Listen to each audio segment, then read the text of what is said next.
I'm curious your thoughts on where we end up in the next 5 years, considering, I'll put it this way, Gen Alpha is half the size of Gen Z. Yeah. So it's a mathematical impossibility to recover unless Gen Alpha has 6 kids each. Well, there's two things going on at once, and they're both antithetical. There's this insane influx of immigrants, and even before Biden, there was, I would say, 30 million illegals in America. He let in 12 million. That's Ellis Island's entirety over 80 years. So even if Trump deports 10,000 a day for the remaining of his term, we're still back to 30 million. So you have that problem, and then you have the problem of course, locals not breeding. And they're not a good combo. I don't know. There's something about God put this little microchip in every group. I used to say it was whites, but it's every group. When they get successful, they stop breeding. I don't know why that is. Like Mexicans, as they make more money, they have less kids. The Japanese have this same crisis. It's called behavioral sync, and we believe all mammals do it. I don't like that. Have more kids when you have more money. Have less kids when you have less money. It's like a design flaw in nature for some reason. You know about the rat utopia experiment, right? Yeah. When the rats had infinite food and water, what did they do? They started doing They do exactly what humans are doing now. Humans are exhibiting behavioral sync. But my concern is, in the short term, we talk about big mail-in bags and votes, and Trump is talking about we got to get rid of mail-in voting, and then there's conversations about war, and I'm like, in 5 years, all your grocery stores are going to start going out of business. You're not going to be able to get certain fruits or vegetables out of season anymore. Your beef, that's going to be just close the borders and figure it out. I mean, there's so many different factors. Like, a few people are talking about this. The West is contingent on a lot of things. Western culture was built on cold winters, for one. I got to pickle stuff, or I'm going to starve. I also think I have to be ultra benevolent. I got to help the retard, or can I say that? Or we're all. That's the second time already. So, I imagine you've spent time in like Mediterranean cultures. Yeah. I can't do it. The heat? No, the laziness. Yeah, it's brutal. So look at the food. What is siesta? What's your favorite Costa Rican food? No. There's no such thing. Puerto Rican food, it's a hot banana with a little leaf on it, and then they tie it with a string. What the hell am I eating? A boiled string banana? Hold on. I got to stop you there, buddy. Okay, I can't speak for Puerto Rico. They have something similar, but I think it's Dominican. Mango, you ever have that? No. Okay, for breakfast, you get boiled mashed plantains with pickled onions, fried salami, and fried cheese, and it's like the best breakfast. Okay, fried salami and cheeses, that's me. And that's what they eat. So it's like the Indians. I love their little beaded shoes, but those beads are mine. Like half the time any culture has anything good, it's like my shit. Okay, let me say though.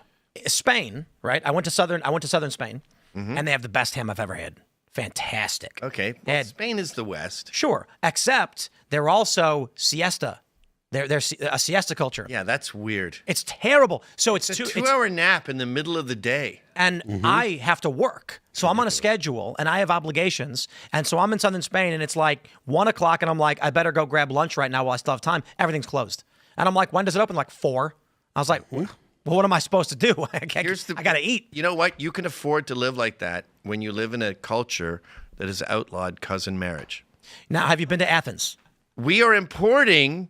Hold on. We are importing cultures that don't outlaw cousin marriage. We don't outlaw cousin marriage. They're inbred. Yeah, we do. Let me pull up the exact number. You know you're in West Virginia, right? No, I think. Well, there's people that cheat, but generally the Western world over the past 500 years has been... 20 U.S. states allow cousin marriage, and New York allows you to gay marry your cousin. Oh, boy. Oh, is that to say you can't gay marry your cousin in the other states? There's like I think 2 or 3 states that allow gay marriage and cousin marriage. So you can't really be inbred if you're gay. Like your poo is going to be inbred. So here's how it works. There's a certain number of states that allow gay marriage, a certain number of states that allow cousin marriage, and a couple that have unregulated gay cousin marriage. Now, obviously, with Obergefell and the Supreme Court rulings, all states are required to recognize gay marriage now. So there's a lot more states, 20, that allow you to gay marry cousin. It's not our culture. It happens. It may be legal somewhere, but It's not as far normal. as our DNA It's goes, frowned upon. We're not made of cousin marriage. Most of the people we're importing now are made of cousin marriage. It is. And when you take our best asset, not cousin breeding, and you import the worst part of the rest of the world, you have this poop soup.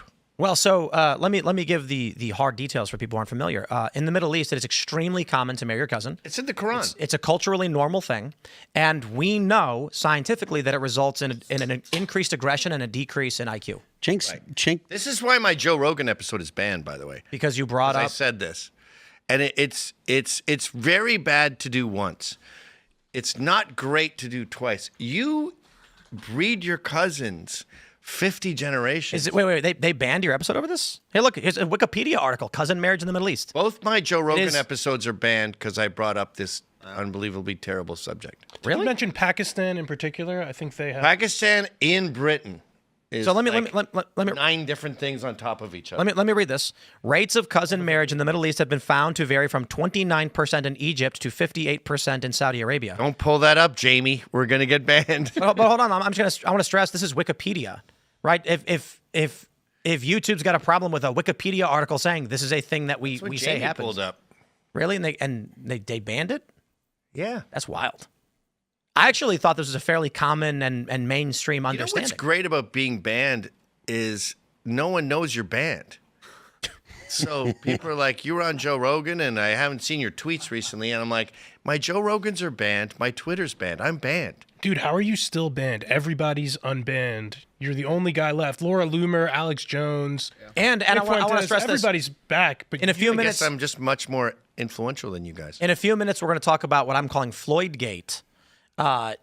And so there are these string of hilarious racist jokes, and it's targeting white people too. I don't, it's not a left or right thing. They get millions of views on Instagram. Instagram is just reveling in AI generated race jokes, and that's why it's pretty crazy. How the F do you ban them? Well, they banned you. Like, that's the point. I know, but an AI cartoon of George Floyd, so you'd have to tell your algorithm ban George Floyd's face, and then it's like a memorial for how great he is, and that gets banned. So they don't know what to ban. The double standard we saw on the big tech platforms in the 2010s. You had liberals posting wood chippers saying they wanted to throw Christian children into it, and Twitter wouldn't ban them. And then someone says #learn to code and gets banned. It's easy for them to enforce a double standard. Thanks for checking out this clip from Timcast IRL. Make sure to watch the show live Monday through Friday at 8 p.m. Subscribe to this channel, and we will see you all there.